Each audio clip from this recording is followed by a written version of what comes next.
골디야, 거기 있어. 바닥은 너무 차가워.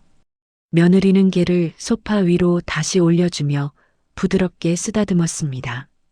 그 옆에서 시어머니는 딱딱한 바닥 위 방석 하나에 앉아 무릎이 저려도 참고 있었어요. 개는 소파, 시어머니는 바닥. 그 순간 순자는 깨달았습니다. 이 집에서 자신은 개보다도 못한 존재라는 것을. 며칠 후 아무도 예상 못한 방식으로 이 가족의 판도가 완전히 뒤바뀝니다. 소파의 주인이 바뀌는 순간부터 시작된 한 여인의 조용하고도 확실한 반격. 오늘의 사연 시작합니다. 순자가 아들 민호의 아파트 현관문을 열고 들어섰습니다. 거실에서는 큰 개 한 마리가 소파 위에 편안하게 누워 있었습니다.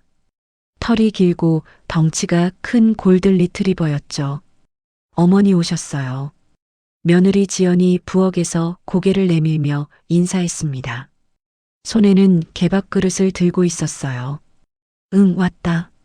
순자가 신발을 벗으며 대답했습니다. 거실로 들어서자 개가 꼬리를 흔들며 소파에서 내려오려 했어요. 아니야, 거기 있어. 관절 나빠지면 안 되잖아. 지연이 급히 달려와 개를 말렸습니다.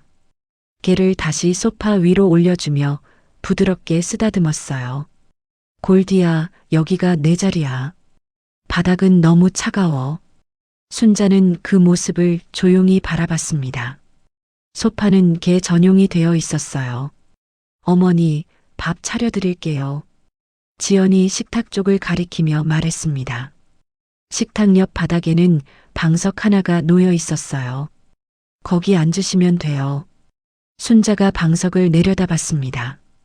딱딱한 바닥 위에 얇은 방석 하나뿐이었죠. 의자는 없나? 아, 의자요?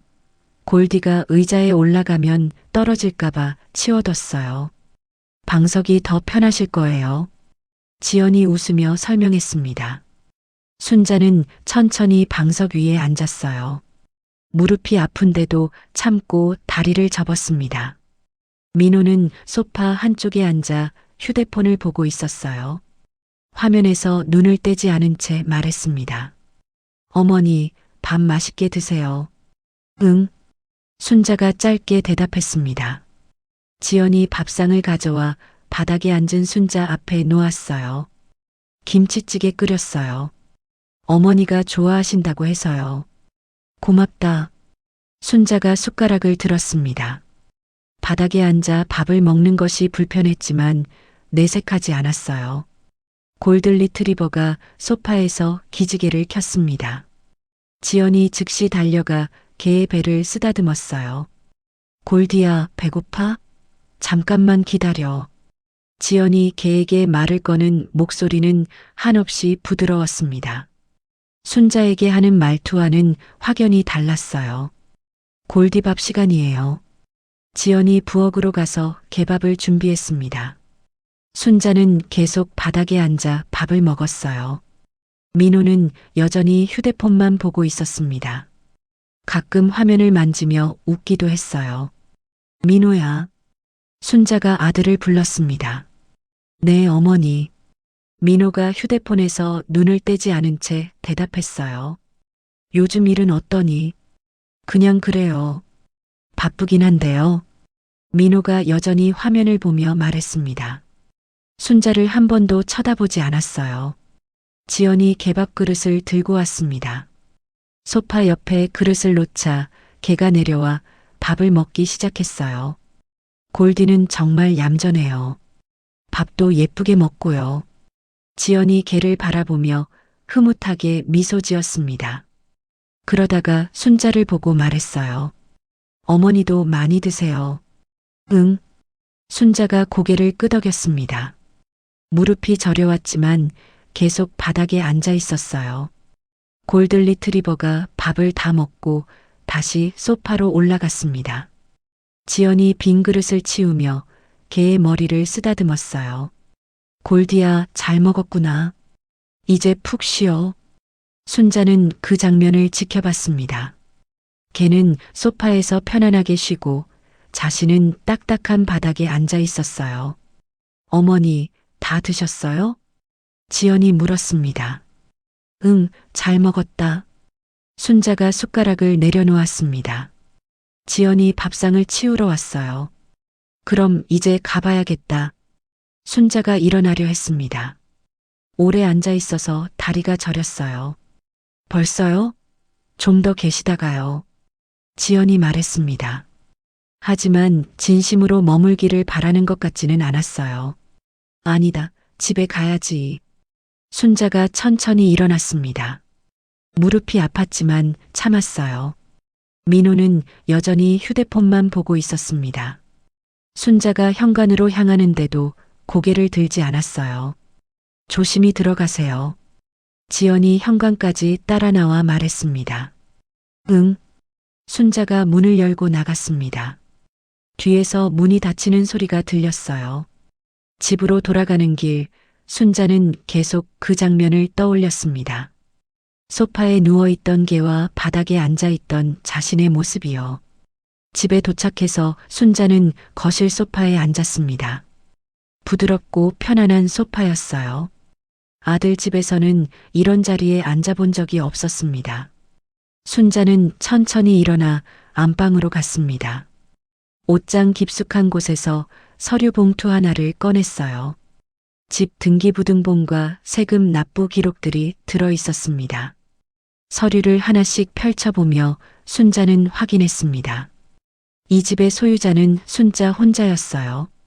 남편이 돌아가신 후 계속 혼자 관리해 왔습니다. 세금도 수리비도 관리비도 모두 순자가 혼자 감당했어요. 아들은 한 번도 도움을 준 적이 없었습니다. 순자는 서류들을 다시 정리했습니다. 그리고 소파에 앉아 생각에 잠겼어요. 오늘 아들 집에서 느낀 것이 무엇인지 이제 명확해졌습니다. 자신이 그 집에서 어머니가 아니라 불편한 존재라는 사실이었어요. 걔는 소파 위에서 편안하게 쉬고 자신은 바닥에 앉아야 했습니다. 그 차이가 모든 것을 말해주고 있었어요. 며칠이 지나자 순자의 집에 부동산 중개업소 간판이 붙었습니다. 동네 사람들이 하나둘 구경하러 왔어요. 어머님, 정말 파시는 거예요? 옆집 할머니가 담 너머로 물었습니다. 응, 팔기로 했어.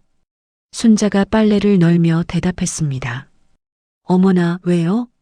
이렇게 좋은 집을. 이제 혼자 살기엔 너무 커서. 순자는 짧게 설명했습니다. 더 자세한 이야기는 하고 싶지 않았어요. 부동산 중개인 태수가 집으로 찾아왔습니다. 어머니, 벌써 문의 전화가 몇 통 왔어요. 태수가 메모지를 꺼내며 말했습니다. 이렇게 빨리요? 네, 위치가 좋거든요. 학교도 가깝고 교통도 편하고요. 태수가 집 안을 둘러보며 설명했습니다. 그럼 언제쯤 계약할 수 있을까요? 서두르지 마세요. 좋은 조건 나올 때까지 기다리는 게 좋아요. 순자가 고개를 끄덕였습니다. 급하게 팔 이유는 없었어요. 그 무렵 민호는 사무실에서 은행 직원과 상담을 받고 있었습니다. 사업 자금이 얼마나 필요하신가요? 은행 직원이 서류를 보며 물었습니다. 한 2억 정도요. 민호가 답했습니다. 담보로 내놓을 만한 것이 있으신가요? 제가 가진 건 별로 없고요. 민호가 말을 흐렸습니다. 그때 문득 어머니 집이 떠올랐어요. 혹시 부모님 집을 담보로 할 수도 있나요? 소유자가 동의하시면 가능하죠. 은행 직원이 답했습니다. 민호는 집에 돌아와 지연에게 말했습니다. 어머니 집을 담보로 대출받을 수 있대. 정말요? 그럼 다행이네요. 지연이 안도하며 말했습니다. 어머니한테 전화해 볼까요? 응, 해봐. 민호가 휴대폰을 꺼냈습니다. 순자에게 전화를 걸었어요. 어머니, 안녕하세요. 응, 왜? 순자의 목소리가 평소보다 차갑게 들렸습니다. 그냥 안부 여쭤보려고요. 건강하시죠? 응, 괜찮다. 요즘 뭐하고 지내세요? 그냥 집에 있지. 대화가 길게 이어지지 않았습니다. 민호는 담보 이야기를 꺼내지 못했어요. 그럼 또 연락드릴게요. 응. 순자가 전화를 끊었습니다. 며칠 후 동네 아줌마가 지연에게 전화했습니다. 지연아, 너희 시어머니 집 파신다더라? 네. 무슨 소리세요? 지연이 놀라며 물었습니다. 부동산 간판 붙어 있던데. 몰랐어? 아, 잠깐만요. 지연이 전화를 끊고 민호에게 달려갔습니다. 여보, 큰일 났어요. 어머니가 집을 팔고 계세요. 뭐라고? 민호가 휴대폰에서 고개를 들었습니다. 동네 사람이 그러는데 부동산 간판이 붙어 있대요. 설마 그럴 리가. 민호가 믿지 못하겠다는 표정을 지었습니다. 직접 가서 확인해 봐요. 두 사람은 급히 순자의 집으로 갔습니다. 정말로 매물 간판이 붙어 있었어요. 어머니 계세요? 민호가 문을 두드렸습니다. 누구야? 순자의 목소리가 들렸습니다. 저예요, 민호요. 순자가 문을 열었습니다. 민호와 지연이 서 있었어요. 왜 갑자기? 어머니, 집을 파신다고요? 민호가 급하게 물었습니다. 응, 팔기로 했다. 순자가 담담하게 답했습니다. 왜요? 왜 갑자기요? 지연이 목소리를 높였습니다. 갑자기가 아니야. 생각해둔 거였어. 순자가 차분하게 말했습니다. 그럼 미리 말씀해 주시지 그랬어요. 왜 말해야 하는데? 순자의 대답에 민호와 지연이 말문이 막혔습니다. 어머니, 들어가서 이야기해요. 민호가 말했습니다. 할 이야기 없어. 내 집이니까 내가 알아서 하는 거야. 순자가 단호하게 말했습니다. 그래도 가족인데 상의는 해야죠. 지연이 답답하다는 듯 말했습니다. 상해? 너희가 언제 나한테 상의했나? 순자가 지연을 똑바로 쳐다봤습니다. 지연이 말을 잇지 못했어요. 어머니, 진정하시고요. 민호가 달래려 했습니다. 나는 진정하고 있어. 너희가 흥분하고 있는 거지. 순자가 문을 닫으려 했습니다. 어머니, 잠깐만요. 민호가 문을 잡았습니다. 놓아. 이야기를 좀 더 해요. 이야기 끝났어. 순자가 문을 닫았습니다. 민호와 지연은 문 앞에 서 있을 수밖에 없었어요. 집안에서 순자는 부동산 중개업소 전화번호를 찾았습니다. 태수에게 전화를 걸었어요. 태수 씨, 저예요. 네, 어머니. 무슨 일이세요? 계약 조건 좀 더 자세히 알고 싶어요. 네, 지금 가서 설명드릴게요. 태수가 금방 왔습니다. 계약서와 서류들을 펼쳐놓고 설명했어요. 가격은 이 정도면 적당하고요. 계약금은 10% 받으시면 돼요. 언제 계약할 수 있나요? 괜찮은 매수자가 있어요. 일주일 안에 가능할 것 같아요. 순자가 고개를 끄덕였습니다. 집을 파는 일이 생각보다 간단했어요. 그럼 진행해 주세요. 네, 알겠습니다. 태수가 서류를 정리하며 말했습니다. 혹시 가족들은 아시나요? 알 필요 없어요. 제 집이니까요. 순자가 분명하게 말했습니다. 태수가 조심스럽게 물었습니다. 그래도 나중에 문제 생기면 곤란하지 않을까요? 문제될 거 없어요. 서류상 소유자는 저 혼자예요. 순자가 등기부등본을 보여줬습니다. 태수가 확인하고 고개를 끄덕였어요. 그럼 내일부터 본격적으로 진행하겠습니다. 순자가 태수와 상담을 마치고 집에 돌아온 다음 날이었습니다. 낯선 번호로 전화가 걸려왔어요. 여보세요. 순자가 전화를 받았습니다. 안녕하세요. 혹시 김순자 어르신 맞으신가요? 네, 맞는데요. 누구세요? 저는 이정훈이라고 합니다. 제 아버지가 고 김광수 어르신과 친분이 있었어요. 순자가 잠시 말을 멈췄습니다. 김광수는 돌아가신 남편의 이름이었어요. 아, 그래요? 아버님이 누구신지요? 이병철입니다. 옛날에 목재소 하셨던 분이에요. 아, 이병철 사장님. 순자가 기억해냈습니다.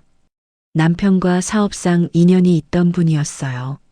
네, 맞습니다. 아버지가 작년에 돌아가시면서 광수 형님 이야기를 많이 하셨어요. 그랬군요.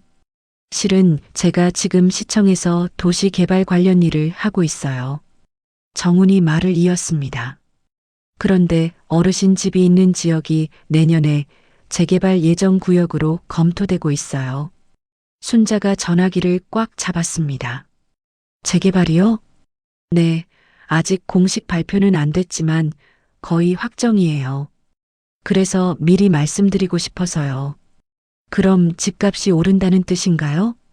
네, 많이 오를 거예요. 지금 파시면 손해보실 수 있어요. 순자가 잠시 생각했습니다. 언제쯤 발표되나요? 한두 달 안에는 공식 발표가 날 거예요. 그 전에는 절대 파시면 안 돼요. 알겠습니다. 고맙네요. 아버지 인연으로 말씀드리는 거니까 다른 분들에게는 말씀하지 마세요. 당연히 그렇게 하겠습니다. 전화를 끊고 순자는 한참 생각에 잠겼습니다. 집을 팔려던 계획이 완전히 바뀔 수도 있는 정보였어요. 하지만 더 중요한 것이 있었습니다. 이 정보를 아들 부부에게 알려야 하는지였어요. 순자는 태수에게 전화했습니다. 태수 씨, 잠시 올 수 있어요? 네, 지금 갈게요. 태수가 금방 왔습니다. 매물 내린 건가요? 아니에요. 상황이 좀 바뀌어서요. 순자가 정훈의 전화 내용을 설명했습니다. 재개발이요? 정말인가요? 태수가 놀라며 물었습니다. 확실한 정보인 것 같아요. 그럼 지금 팔면 정말 손해죠. 재개발 발표나면 값이 2배는 오를 거예요. 태수가 흥분하며 말했습니다. 그럼 어떻게 해야 하나요? 일단 기다리세요. 매물은 그대로 두고 계약만 미루는 거예요. 그럴 수 있나요? 네, 조건이 안 맞는다고 하면 돼요. 순자가 고개를 끄덕였습니다. 그럼 그렇게 해주세요. 태수가 돌아간 후 민호에게서 전화가 걸려왔습니다. 어머니, 저예요. 응, 어제는 죄송했어요. 너무 갑작스러워서 놀랐거든요. 민호가 사과했습니다. 그래. 혹시 시간 되시면 저희 집에서 식사하지 않으실래요?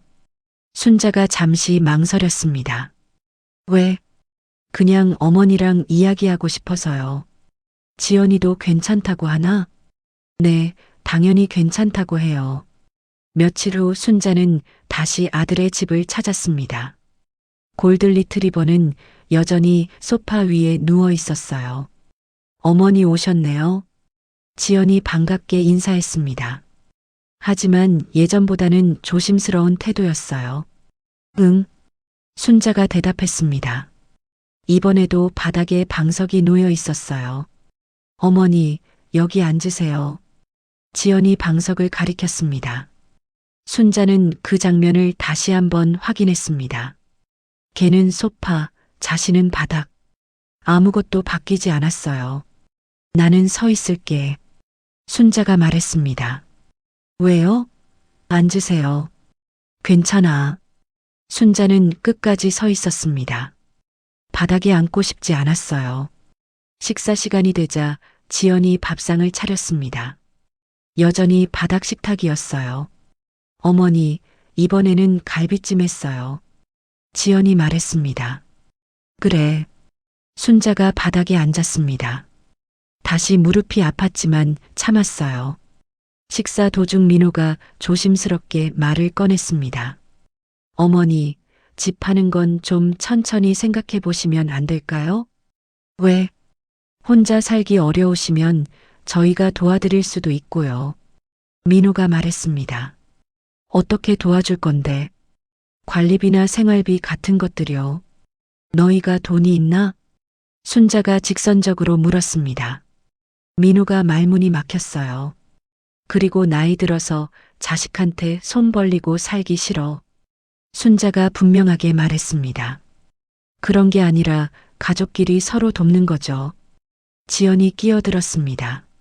돕는 거? 언제 너희가 나를 도왔나? 순자가 지연을 쳐다봤습니다. 지연이 당황해했어요. 어머니 말씀이 너무하시네요. 사실대로 말하는 거야. 저희도 나름대로 신경 쓰고 있다고 생각하는데요. 지연이 변명했습니다. 어떻게? 순자가 구체적으로 물었습니다. 지연이 대답하지 못했어요. 됐다. 나는 내 결정대로 할 거야. 순자가 일어났습니다. 어머니, 밥도 다 안 드셨는데요. 배불러. 순자가 현관으로 향했습니다. 민호와 지연은 따라 나오지 않았어요. 집에 돌아온 순자는 소파에 앉았습니다. 정훈의 전화와 아들 집에서의 일을 함께 생각해 봤어요. 재개발 정보는 아들 부부에게 알려줄 필요가 없었습니다. 그들이 자신에게 해준 것이 없으니까요.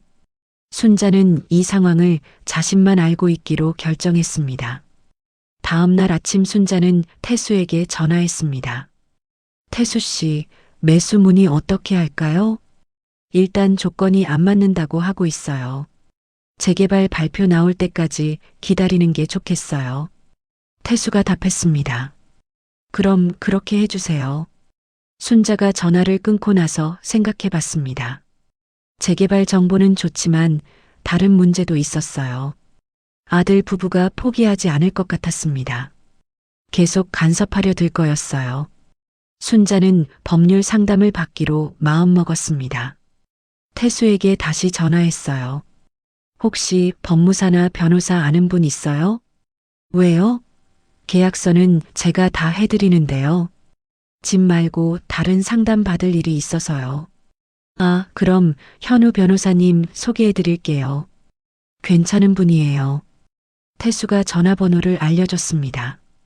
순자는 곧바로 현우에게 전화했어요. 안녕하세요. 상담받고 싶은 게 있어서 연락드렸어요. 네, 어떤 상담이신가요? 현우가 정중하게 물었습니다. 가족관계에서 재산 문제요. 네, 시간 내시면 사무실로 오세요. 이틀 후 순자는 현우의 사무실을 찾았습니다.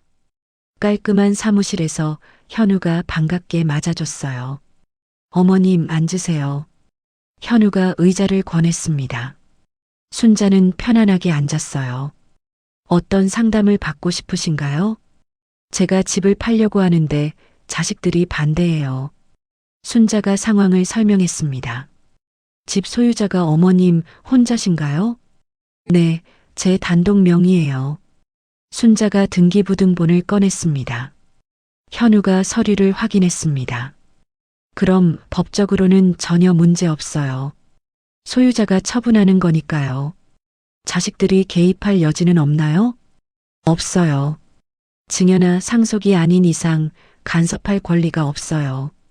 현우가 분명하게 답했습니다. 순자가 안도했습니다. 그런데 혹시 나중에 자식들한테 돈을 줄 일이 있다면 어떻게 해야 하나요? 증여하실 건가요? 아니에요. 그냥 도와주는 거죠. 그럼 조건을 명확히 하세요. 증여인지 대여인지 지원인지요. 현우가 메모를 하며 말했습니다. 차이가 있나요? 많이 달라요. 증여는 세금도 내야 하고 돌려받을 수 없어요. 대여는 이자와 상환 조건이 필요하고요. 순자가 관심을 보였습니다. 지원은 어떤 건가요? 일회성 도움이에요. 조건을 정해서 문서로 남기는 거죠. 예를 들어 어떤 조건이요? 금액 상한선, 사용용도 제한, 간섭 금지 조항 같은 거요. 현우가 설명했습니다. 순자는 그 말에 깊은 인상을 받았습니다. 간섭 금지 조항이요? 네, 돈을 줘도 생활에 간섭하지 못하게 하는 거예요. 그런 것도 가능한가요? 당연히 가능해요. 조건부 지원이니까요. 순자가 고개를 끄덕였습니다.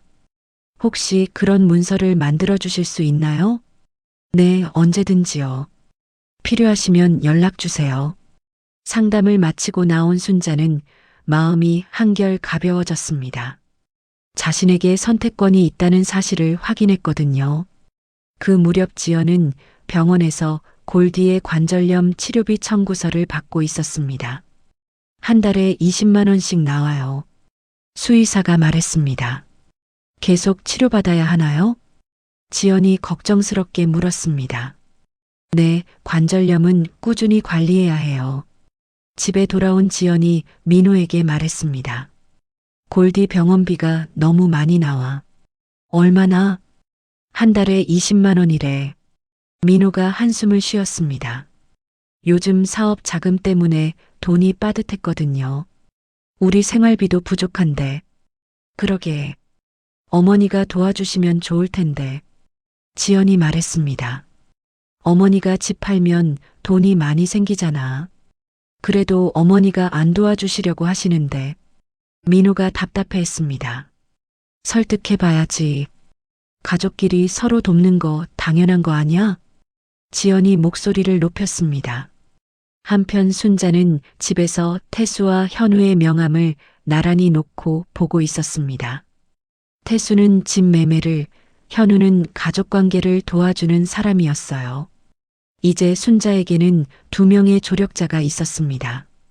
감정에 휘둘리지 않고 현실적으로 판단할 수 있는 사람들이었어요. 순자는 앞으로 무슨 일이 생겨도 이 두 사람과 상의하기로 결정했습니다. 혼자 결정하는 것보다 훨씬 안전할 거였어요. 며칠 후 민호가 다시 어머니에게 연락했습니다. 어머니, 안녕하세요? 응. 순자가 짧게 답했습니다. 요즘 어떻게 지내세요? 그냥 그래. 저희가 또 뵐 수 있을까요? 민호가 조심스럽게 물었습니다. 왜? 그냥 어머니 얼굴 보고 싶어서요. 순자는 아들의 속마음을 알고 있었습니다. 집 때문이라는 걸 말이에요. 바빠. 언제 시간 되세요?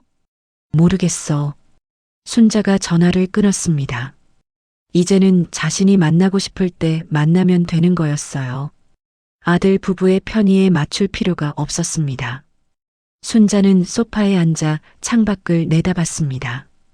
재개발 이야기도 있고 법적 보호도 받을 수 있었어요. 처음으로 자신이 주도권을 잡고 있다는 기분이 들었습니다. 일주일 후 순자는 태수와 함께 부동산 중개업소에 앉아 있었습니다. 매수자와 첫 계약을 진행하는 날이었어요. 어머니, 서류 확인해 보세요. 태수가 계약서를 건네줬습니다. 순자가 천천히 읽어봤습니다. 가격, 계약 조건, 잔금일 모든 것이 명시되어 있었어요. 여기 서명하시면 됩니다. 매수자가 정중하게 말했습니다. 순자가 펜을 들고 자신의 이름을 적었습니다. 김순자. 또박또박 정성스럽게 썼어요. 계약금은 지금 입금해 드릴게요. 매수자가 휴대폰으로 송금했습니다. 입금 확인됐어요. 태수가 순자에게 말했습니다. 계약이 끝나자 순자는 곧바로 민호에게 전화했습니다. 민호야. 네, 어머니. 무슨 일이세요? 집 팔았다. 전화 너머가 잠시 조용해졌습니다. 네, 팔았다고요? 민호가 놀라서 물었습니다. 응, 방금 계약했어. 어머니, 그럼 미리 말씀을 해주시지. 왜 말해야 하는데? 내 집인데. 순자가 담담하게 답했습니다. 지연이도 놀랄 거예요. 그건 너희 일이고. 어머니, 그래도 가족인데요. 민호가 답답해했습니다. 가족이면 뭐가 달라지나. 이사는 언제 하세요? 다음 주 안에 할 거야. 어디로 가시는데요? 너희가 알 필요 없어. 순자가 전화를 끊었습니다. 집에서 기다리고 있던 지연이 급히 물었습니다. 어떻게 됐어? 어머니가 집을 팔았대. 민호가 힘없이 말했습니다. 정말로요? 진짜 팔았다고요? 지연이 믿을 수 없다는 표정을 지었습니다. 응, 방금 계약했다고 하셔. 우리는 왜 안 알려주신 거예요? 모르겠어. 어머니 혼자 결정하신 거야. 지연이 소파에 주저앉았습니다. 골디가 옆에 와서 코를 비볐어요. 이제 어떻게 하지? 골디 병원비도 있고 어머니가 도와주시겠지. 집 팔아서 돈 생겼으니까. 민호가 말했습니다. 그럴까요? 요즘 어머니 태도 보면 안 도와주실 것 같은데. 지연이 걱정스럽게 말했습니다. 그 시각 순자는 새로 구한 아파트를 보러 가고 있었습니다. 원룸보다 조금 큰 투룸이었어요. 여기가 거실이고 여기가 침실이에요. 공인중개사가 설명했습니다. 화장실은 어디죠? 여기요. 작지만 깨끗하게 관리되고 있어요. 순자가 집안을 둘러봤습니다. 작았지만 깔끔했어요. 여기서 결정할게요. 네, 좋은 선택이세요. 계약을 마치고 순자는 집으로 돌아왔습니다. 이제 짐을 정리해야 했어요. 오래 살던 집이라 물건이 많았습니다. 하지만 순자는 과감하게 정리했어요. 꼭 필요한 것만 남기고 나머지는 버리거나 나눠줬습니다. 새 집에서 새로 시작하는 기분이었어요. 이삿날이 되자 이사업체 직원들이 왔습니다. 짐이 생각보다 적네요. 직원이 말했습니다. 필요한 것만 가져가는 거예요. 순자가 답했습니다. 새 아파트에 도착해서 순자는 가장 먼저 소파 위치를 정했습니다. 햇살이 잘 드는 자리에 놓았어요. 여기 놓아주세요. 순자가 직원들에게 지시했습니다. 짐을 다 옮기고 나니 오후가 되었습니다. 순자는 새 소파에 앉아보았어요. 푹신하고 편안했습니다. 아무도 치울 필요가 없는 자신만의 소파였어요. 저녁에 순자는 간단하게 라면을 끓여 먹었습니다. 혼자 먹는 밥이었지만 편안했어요. 아무도 눈치 볼 필요가 없었습니다. 바닥에 앉을 필요도 없었고요. 그때 휴대폰이 울렸습니다. 민호였어요. 어머니, 이사 잘하셨어요? 응. 새 집은 어때요? 좋아. 주소 좀 알려주세요. 찾아뵐게요. 나중에 알려줄게. 순자가 전화를 끊었습니다. 아직은 누구도 부르고 싶지 않았어요. 혼자만의 시간이 필요했습니다. 며칠 동안 순자는 새 동네를 둘러봤습니다. 병원도 찾고 은행도 알아봤어요. 모든 것이 도보거리에 있어서 편했습니다. 버스 정류장도 가까웠고요. 순자는 이 동리가 마음에 들었습니다. 조용하고 깔끔했어요. 일주일이 지나자 민호와 지연이 다시 연락했습니다. 어머니, 저희가 찾아가도 될까요? 민호가 물었습니다. 아직은 안 돼. 왜요? 정리가 안 끝났어. 도와드릴게요. 도움은 필요 없어. 순자가 단호하게 말했습니다. 그럼 언제 뵐 수 있어요? 내가 연락할게. 전화를 끊고 순자는 소파에 앉았습니다. 평온한 오후였어요. 아무도 재촉하지 않고 아무도 요구하지 않았습니다. 처음 느껴보는 자유였어요.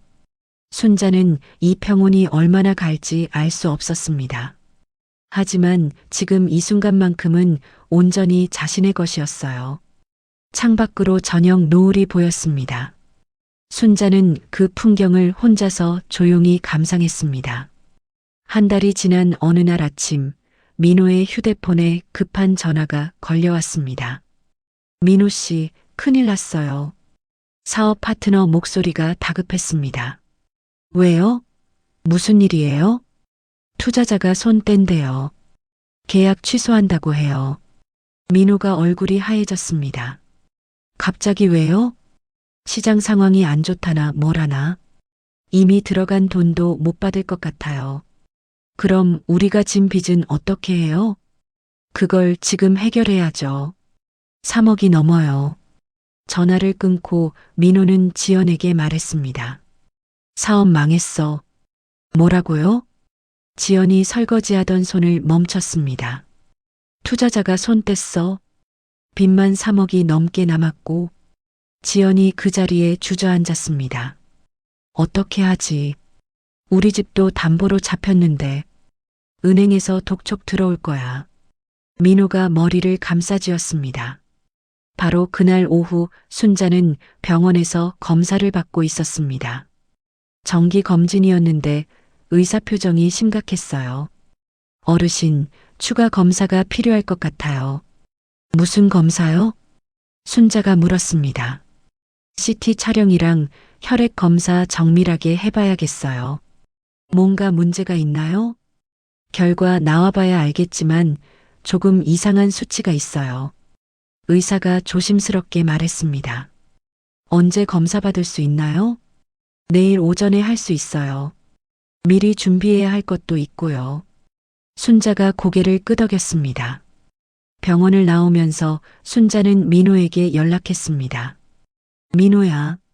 네, 어머니. 어떻게 지내세요? 민호의 목소리가 평소와 달랐습니다. 병원에서 정밀 검사 받으라고 해. 네. 무슨 검사요? CT랑 혈액 검사. 내일 해. 어머니, 혹시 어디 아프신 거예요? 민호가 걱정스럽게 물었습니다. 모르겠어.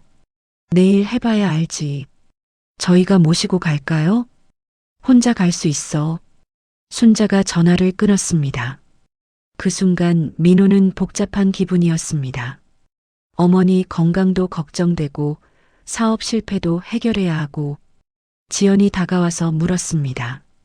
어머니 전화였어요? 응, 어머니가 병원에서 정밀 검사 받으신대. 어머나, 큰일이네요. 지연이 놀라며 말했습니다. 우리도 큰일이고 어머니도 큰일이고. 민호가 한숨을 쉬었습니다. 어머니한테 가봐야 하는 거 아니에요? 그래야겠지. 이틀 후 검사 결과를 기다리던 순자에게 민호와 지연이 찾아왔습니다. 어머니, 안녕하세요. 지연이 조심스럽게 인사했습니다. 어떻게 왔니? 순자가 문을 열어줬습니다. 어머니 걱정돼서요. 민호가 말했습니다. 새 집은 작지만 깔끔했습니다. 순자 혼자 살기에는 딱 맞는 크기였어요. 작은데 예쁘네요. 지연이 둘러보며 말했습니다. 순자는 소파에 앉았습니다. 민호와 지연은 마주편 의자에 앉았어요.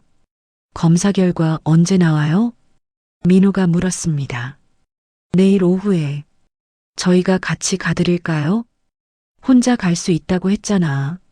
순자가 단호하게 말했습니다. 그때 민호가 조심스럽게 말을 꺼냈습니다. 어머니, 실은 저희도 좀 어려운 상황이에요. 무슨 상황? 사업이 잘못돼서 빚이 많이 생겼어요. 민호가 고백했습니다. 순자는 놀라지 않았습니다. 예상했던 일이었거든요. 얼마나? 3억 정도요. 지연이 대신 답했습니다. 많이 힘드시겠어요. 순자가 담담하게 말했습니다. 어머니가 집하신 돈으로 좀 도와주실 수 있을까요? 지연이 직접적으로 말했습니다. 순자가 잠시 침묵했습니다. 지금은 그런 이야기 할 때가 아닌 것 같은데. 어머니 검사 결과도 중요하지만 저희 상황도 급해서요. 민호가 말했습니다. 급하면 너희끼리 해결해. 순자가 차갑게 답했습니다. 어머니, 그래도 가족인데요. 지연이 목소리를 높였습니다. 가족이면 내가 아플 때 걱정부터 해야 하는 거 아니야? 순자가 지연을 똑바로 봤습니다. 저희도 걱정하고 있어요. 걱정하는 것 같지 않은데. 순자가 일어났습니다. 돈 이야기부터 꺼내놓고 걱정한다고? 민호와 지연이 말문이 막혔습니다. 나는 피곤해. 돌아가. 순자가 현관 쪽을 가리켰습니다. 어머니, 그럼 내일 검사 결과 나오면 연락 주세요. 민호가 일어서며 말했습니다. 내가 필요하면 연락할게. 두 사람이 나간 후 순자는 다시 소파에 앉았습니다. 예상했던 일이지만 기분이 좋지 않았어요. 자신의 건강보다 돈이 우선인 자식들. 이제 확실히 알게 되었습니다. 순자는 현우 변호사에게 전화했습니다. 현우 씨, 조건부 지원 문서 만들어주세요. 네, 언제 필요하세요? 빠를수록 좋아요. 내일 오후에 받으실 수 있어요. 고맙습니다. 순자는 이제 무엇을 해야 할지 명확히 알았습니다. 감정에 휘둘리지 않고 조건을 정하는 거였어요. 다음 날 오후 순자는 병원에서 검사 결과를 들었습니다. 다행히 큰 문제는 없어요. 의사가 웃으며 말했습니다. 그럼 괜찮다는 뜻인가요? 네, 수치가 일시적으로 높아진 것 같아요. 스트레스나 피로 때문일 수 있어요. 순자가 안도의 한숨을 내쉬었습니다. 추가 치료는 필요 없나요? 정기적으로 검진만 받으시면 돼요. 건강하세요. 병원을 나온 순자는 바로 현우의 사무실로 향했습니다. 어머님 오셨네요. 문서 준비해뒀어요. 현우가 서류를 꺼냈습니다. 어떤 내용인지 설명해 주세요. 지원 조건을 명시한 계약서예요. 현우가 서류를 펼쳐 보였습니다. 첫째, 지원 금액은 일회성 1억 원이에요. 너무 많은가요? 어머님이 정하신 거잖아요. 줄이고 싶으시면 줄여도 돼요. 순자가 생각해 봤습니다. 1억이면 적당한 것 같아요. 둘째, 사용 용도는 사업 채무 변제에만 한정돼요. 다른 용도로 쓰면 어떻게 되나요? 즉시 반환해야 해요. 현우가 설명했습니다. 셋째, 이 지원으로 인한 어떤 간섭도 받지 않는다고 명시되어 있어요. 간섭이 뭘까요? 생활 방식, 거주지, 재산 처분 등에 대한 의견 제시나 요구요. 순자가 고개를 끄덕였습니다. 넷째, 추가 지원은 일체 요구할 수 없어요. 좋아요. 그대로 해주세요. 그럼 서명하시고 자녀분들에게 전달하시면 돼요. 순자가 서명을 하고 문서를 받았습니다. 집에 돌아온 순자는 민호에게 전화했습니다. 민호야. 네, 어머니. 검사 결과 어떻게 나왔어요? 괜찮다고 하더라. 민호가 안도했습니다. 다행이네요. 많이 걱정했어요. 그리고 너희 도와주기로 했어. 정말이요? 고맙습니다, 어머니. 민호의 목소리가 밝아졌습니다. 단 조건이 있어. 네, 어떤 조건이요? 내일 와서 문서에 서명해. 문서요? 지원 조건을 정리한 거야. 민호가 잠시 망설였습니다. 어떤 조건인지 미리 말씀해 주실 수 있나요? 와서 보면 알아. 순자가 전화를 끊었습니다. 다음 날 민호와 지연이 찾아왔습니다. 어머니, 안녕하세요. 응, 들어와. 순자가 문서를 식탁 위에 놓았습니다. 이게 뭐예요? 지연이 물었습니다. 지원 조건이야. 읽어봐. 민호가 문서를 들고 읽기 시작했습니다. 점점 얼굴이 굳어졌어요. 어머니, 이거 너무 까다로운 거 아니에요? 뭐가 까다로워? 간섭 금지 조항이요. 저희가 어머니께 뭘 간섭했다고요? 지연이 불만스럽게 말했습니다. 간섭 안 했으면 서명하는데 문제 없잖아. 순자가 담담하게 답했습니다. 그리고 추가 지원 불가라니요. 너무한 거 아니에요? 민호가 항의했습니다. 1억도 큰 돈인데 더 달라고? 그런 게 아니라 나중에 또 어려울 수도 있잖아요. 그때는 너희가 알아서 해. 순자의 목소리에 확신이 있었습니다. 어머니, 저희도 어머니 자식인데 이렇게 조건을 걸어야 해요? 지연이 섭섭하다는 표정을 지었습니다. 자식이면 조건 없이 주는 줄 알았나? 그런 게 아니라요. 그럼 뭐야? 순자가 직접적으로 물었습니다. 민호와 지연이 서로 눈빛을 주고받았습니다. 어머니 마음이 많이 상하신 것 같네요. 민호가 조심스럽게 말했습니다. 마음 상한 게 아니라 정리하는 거야. 정리요? 응, 주고받는 걸 명확히 하는 거지. 순자가 펜을 민호에게 밀어줬습니다. 서명할래? 안 할래? 민호가 망설였습니다. 시간 오래 주지 않아. 지금 결정해. 지연이 민호의 팔을 살짝 건드렸습니다. 돈이 급하게 필요했거든요. 서명하겠어요. 민호가 펜을 들었습니다. 잘 생각했네. 순자가 만족스럽게 말했습니다. 민호가 서명을 끝내자 순자는 통장을 꺼냈습니다. 계좌번호 알려줘. 지금 보내주시는 거예요? 약속했잖아. 순자가 휴대폰으로 송금했습니다. 입금 확인해봐. 민호가 휴대폰을 확인했습니다. 들어왔어요. 고맙습니다, 어머니. 고마워할 필요 없어. 조건 지키기만 해. 네, 당연히 지키겠어요. 지연도 고개를 끄덕였습니다. 그럼 이제 가. 순자가 일어났습니다.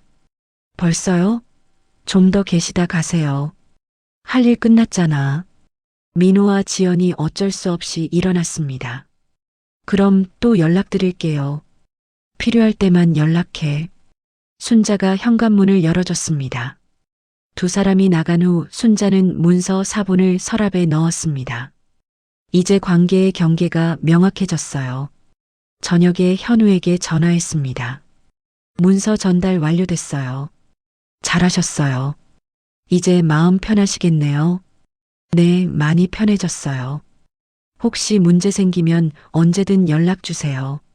전화를 끊고 순자는 소파에 앉았습니다. 처음으로 자신이 관계를 통제하고 있다는 기분이 들었어요.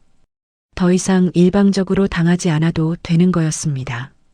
조건을 정하는 사람이 바뀌었으니까요. 한 달이 지나자 순자는 새 동네 노인 복지관에 나가기 시작했습니다. 처음 오셨나요? 복지관 직원이 친절하게 물었습니다. 네, 이 동네로 이사 온 지 얼마 안 됐어요. 나이가 어떻게 되세요? 72이에요. 그럼 여기 프로그램들 참여하실 수 있어요. 직원이 안내지를 건네줬습니다. 어떤 프로그램들이 있나요? 요가, 노래교실, 바둑, 건강체조 있어요. 순자는 요가와 건강체조에 관심을 보였습니다. 언제부터 참여할 수 있어요? 내일부터도 가능해요. 다음 날 순자는 건강체조 시간에 참여했습니다. 비슷한 나이의 여성들이 모여 있었어요. 새로 오신 분이네요. 옆에 있던 할머니가 말을 걸었습니다. 네, 김순자라고 해요. 저는 박정숙이에요. 반가워요. 체조가 끝나고 휴게실에서 차를 마시며 이야기했습니다. 어디서 이사 오셨어요?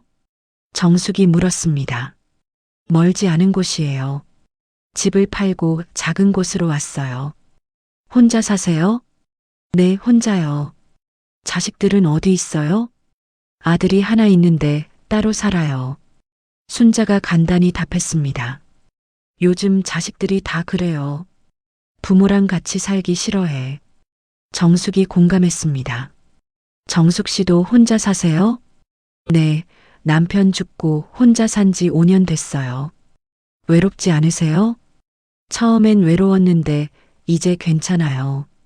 여기 나오니까 할머니들이랑 이야기도 하고. 순자가 고개를 끄덕였습니다. 자식들이 가끔 와요? 한 달에 한 번? 그것도 용돈 달라고 올 때만요. 정숙이 웃으며 말했습니다. 그래도 와주면 좋은 거 아니에요? 글쎄요. 안 와도 크게 상관없어요. 정숙의 말에 순자가 놀랐습니다. 왜요? 기대 안 하니까요. 그냥 내 삶 사는 거죠. 순자는 정숙의 말이 인상적이었습니다. 며칠 후 민호에게서 연락이 왔습니다. 어머니, 안녕하세요. 응? 요즘 어떻게 지내세요? 그냥 그래. 민호의 목소리가 예전과 달랐습니다. 한결 조심스러웠어요. 저희 덕분에 빚 정리 잘 됐어요. 고맙습니다. 응?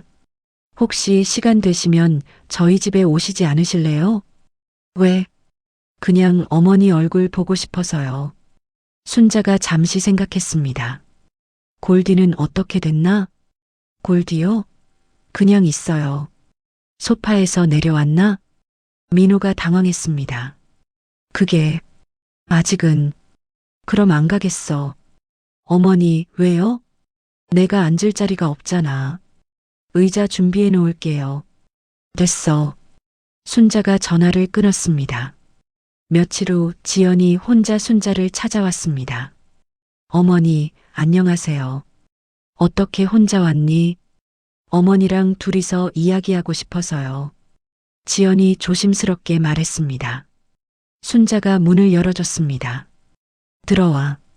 지연이 집안을 둘러봤습니다. 깔끔하게 정리되어 있었어요. 혼자 계시니까 어떠세요? 좋아. 순자가 짧게 답했습니다. 외롭지 않으세요? 외로울 이유가 없는데. 지연이 어떻게 말해야 할지 모르겠다는 표정을 지었습니다. 어머니, 저희가 잘못한 게 있나요? 왜? 요즘 어머니가 저희를 멀리 하시는 것 같아서요. 순자가 지연을 똑바로 봤습니다. 멀리 하는 게 아니라 거리 두는 거야. 차이가 있나요? 많이 달라. 어떻게요? 멀리 하는 건 싫어서 하는 거고, 거리 두는 건 필요해서 하는 거지. 지연이 이해하지 못하겠다는 표정을 지었습니다.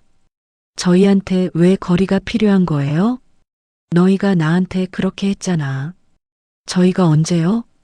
순자가 한숨을 쉬었습니다.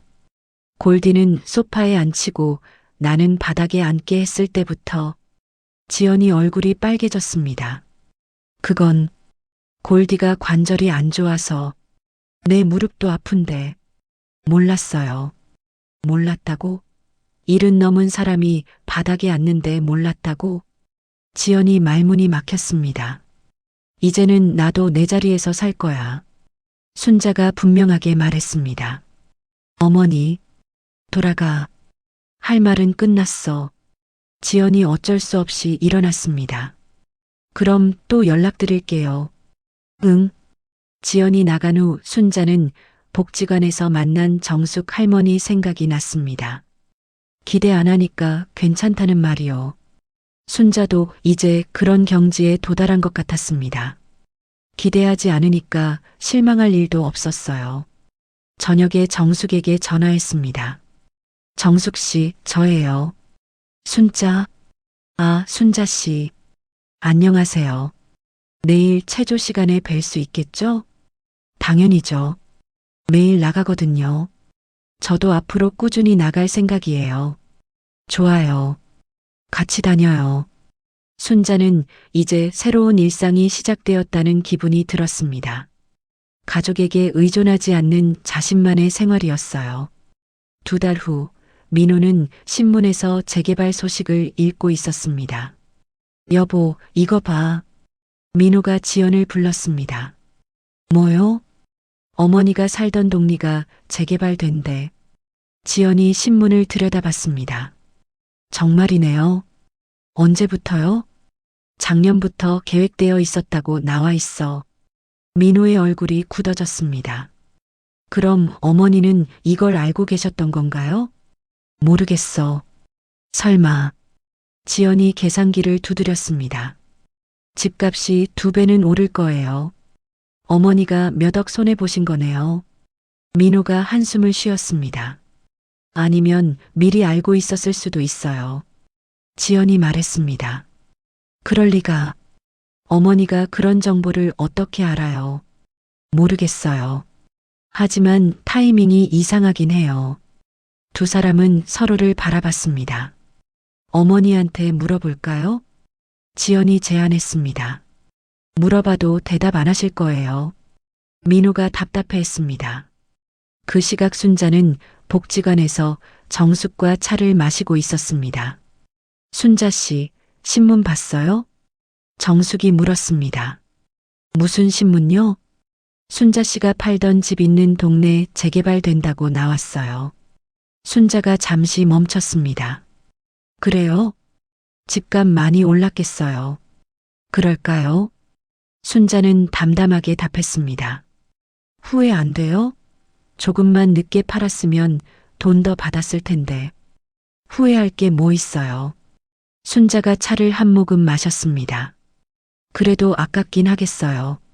아까울 거 없어요. 그때 팔아야 할 이유가 있었으니까.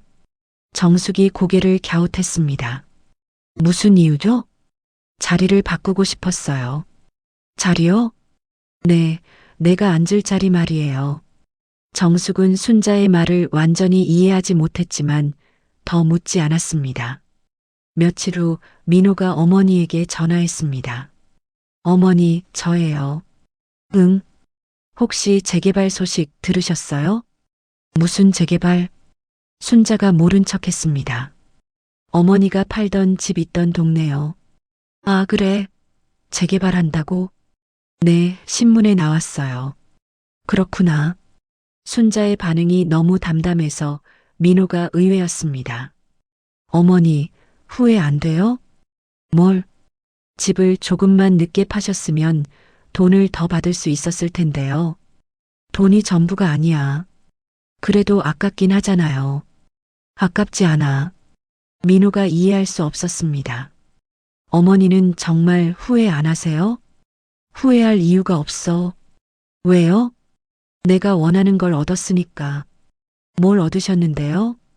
순자가 잠시 생각했습니다. 내 자리. 무슨 뜻이에요? 너희는 모를 거야. 순자가 전화를 끊었습니다. 민호는 휴대폰을 내려놓고 지연에게 말했습니다. 어머니가 후회 안 한대. 정말이요? 그럴 리가 없는데. 내 자리를 얻었다고 하시네. 무슨 뜻일까요? 모르겠어. 한편 순자는 태수에게 전화했습니다. 태수 씨, 안녕하세요. 어머니, 오랜만이에요. 재개발 소식 들으셨죠? 네, 들었어요. 후회 많이 되시겠어요. 전혀 안 돼요. 태수가 놀랐습니다. 진짜요? 몇 억은 더 받을 수 있었는데.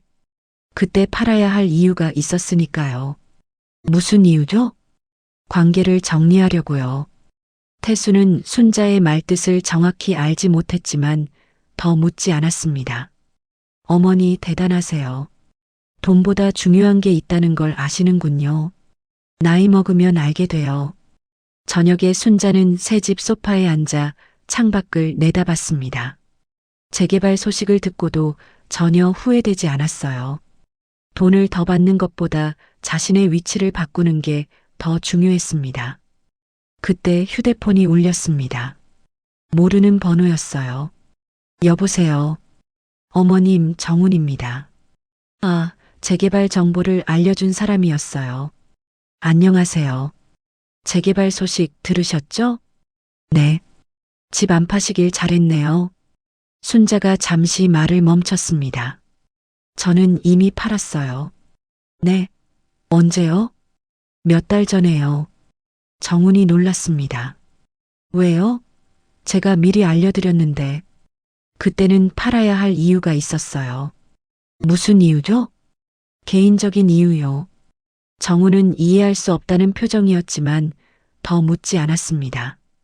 전화를 끊고 순자는 다시 소파에 앉았습니다. 모든 사람들이 돈 때문에 후회할 거라고 생각했어요. 하지만 순자에게는 돈보다 중요한 것이 있었습니다. 자신이 마땅히 있어야 할 자리를 찾는 것이었어요. 그 자리는 바닥이 아니라 소파였습니다. 누군가에게 양보할 필요가 없는 자신만의 자리였어요. 몇 주 후 어느 조용한 오후 순자는 거실 소파에 앉아 따뜻한 차를 마시고 있었습니다. 햇살이 창문을 통해 들어와 소파를 비추고 있었어요. 부드럽고 따뜻한 빛이었습니다. 순자는 차를 한 모금 마시고 컵을 사이드 테이블에 놓았습니다. 아무도 치우라고 하지 않았어요. 문득 몇 달 전 아들 집 거실이 떠올랐습니다. 골든 리트리버가 소파 위에 누워있던 모습이 선명했어요. 그리고 자신이 딱딱한 바닥에 방석 하나 놓고 앉아있던 장면도요. 순자는 그때를 떠올리며 씁쓸하게 웃었습니다.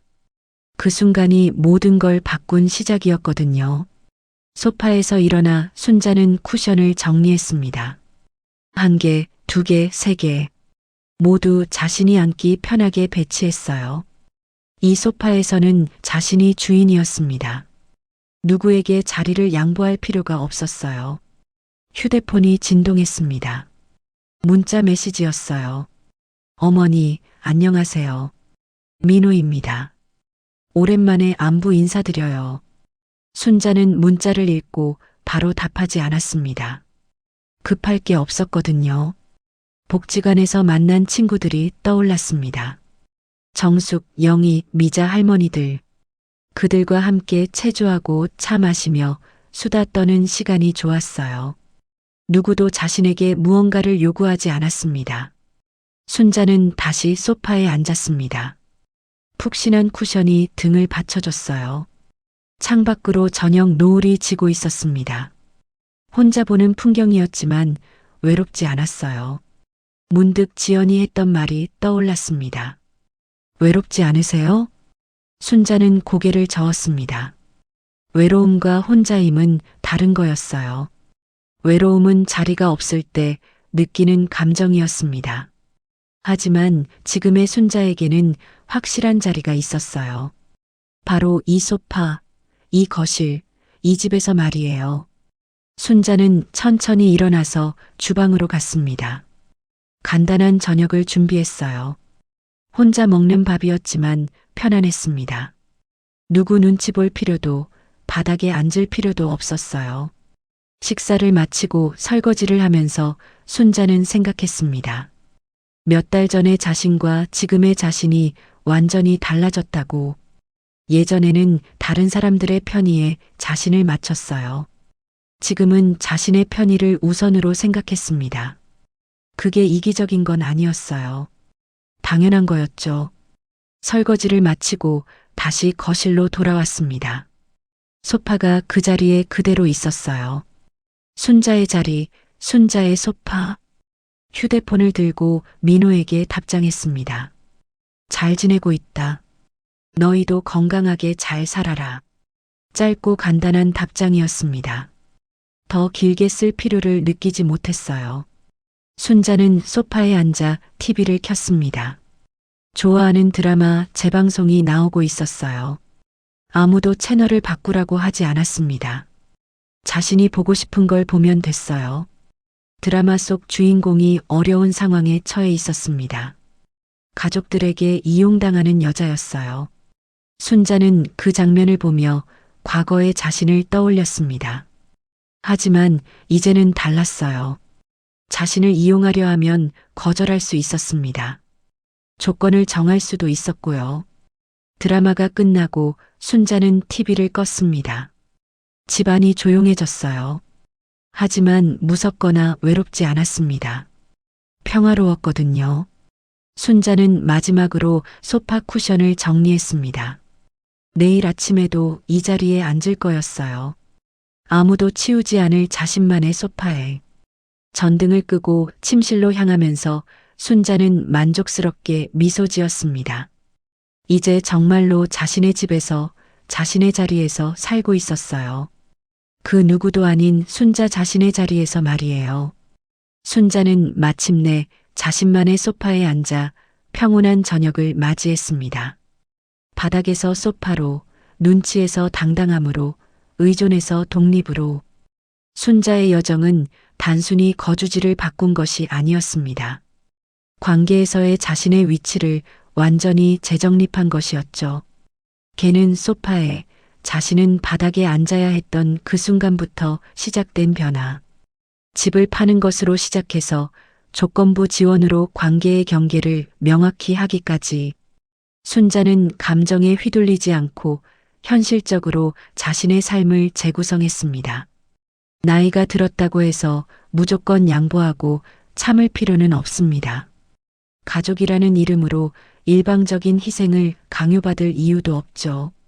때로는 사랑하는 사람들과도 건강한 경계가 필요하고 자신의 자리를 지켜내는 것이 모두를 위해 더 나은 선택일 수 있습니다. 순자처럼 자신의 자리를 찾아가는 용기, 우리 모두에게 필요한 것이 아닐까요? 이야기를 끝까지 들어주신 분이 계시다면 잘 들었다고 댓글과 구독, 좋아요 하나만 남겨주세요. 감사합니다.